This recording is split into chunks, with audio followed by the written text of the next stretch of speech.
ایک دن ایک غریب آدمی چند سوکھی روٹیاں لے کر بازار سے گزر رہا تھا۔ راستے میں ایک کباب فروش کی دکان تھی۔ اس دکان کا مالک انگاروں پر کباب بھون رہا تھا اور اس کباب کی خوشبو دور دور تک پھیل رہی تھی۔ غریب آدمی کئی دنوں سے کچھ اچھا کھانا نہیں کھایا تھا تو وہ دکان کے قریب کھڑا ہو گیا اور اپنی روٹی کھانے لگا۔ روٹی تو سوکھی تھی مگر کباب کی خوشبو نے کچھ لطف ضرور دے دیا۔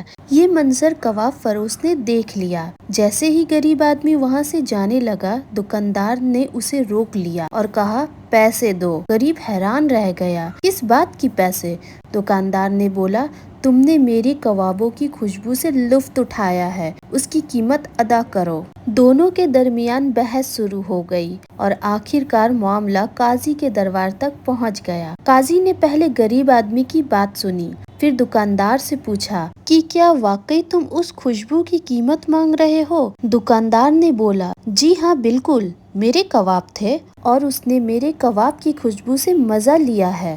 قاضی نے چند لمحے سوچا، پھر پوچھا، کتنے پیسے چاہیے؟ دکاندار نے فوراً جواب دیا، 5 درہم۔ قاضی نے غریب آدمی سے کہا، اپنے 5 درہم نکالو۔ غریب آدمی گھبرا گیا مگر قاضی کے حکم پر اس نے سکے نکال لیے۔ پھر قاضی نے فرمایا، اب ان سکوں کو زمین پر گرا دو۔ غریب آدمی نے ایک ایک کر کے سارے سکے زمین پر گرا دیا۔ کمرے میں سکوں کی جھنکار گونجنے لگی۔ جب سکوں کی گونجتی ہوئی آواز ختم ہو گئی تب قاضی نے دکاندار سے پوچھا، کیا تم نے سکوں کی آواز سن لی؟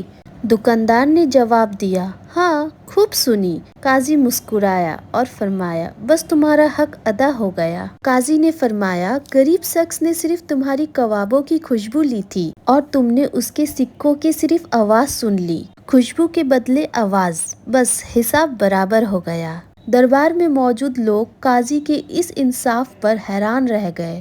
اس دن سب نے ایک بات سیکھی کہ انصاف صرف قانون کا نام نہیں ہے بلکہ عقل، حکمت اور رحم کا بھی نام ہے، کیونکہ جب انصاف میں عقل اور حکمت شامل ہو جائے تو کمزور کا حق بھی محفوظ رہتی ہے اور طاقتور کی زیادتی بھی رک جاتی ہے۔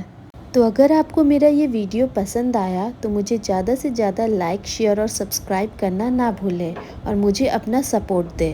اللہ تعالی ہم سبھی کو انصاف کرنے کی توفیق عطا فرمائے اور مظلوموں اور کمزوروں پر زیادتی کرنے سے محفوظ رکھے، آمین۔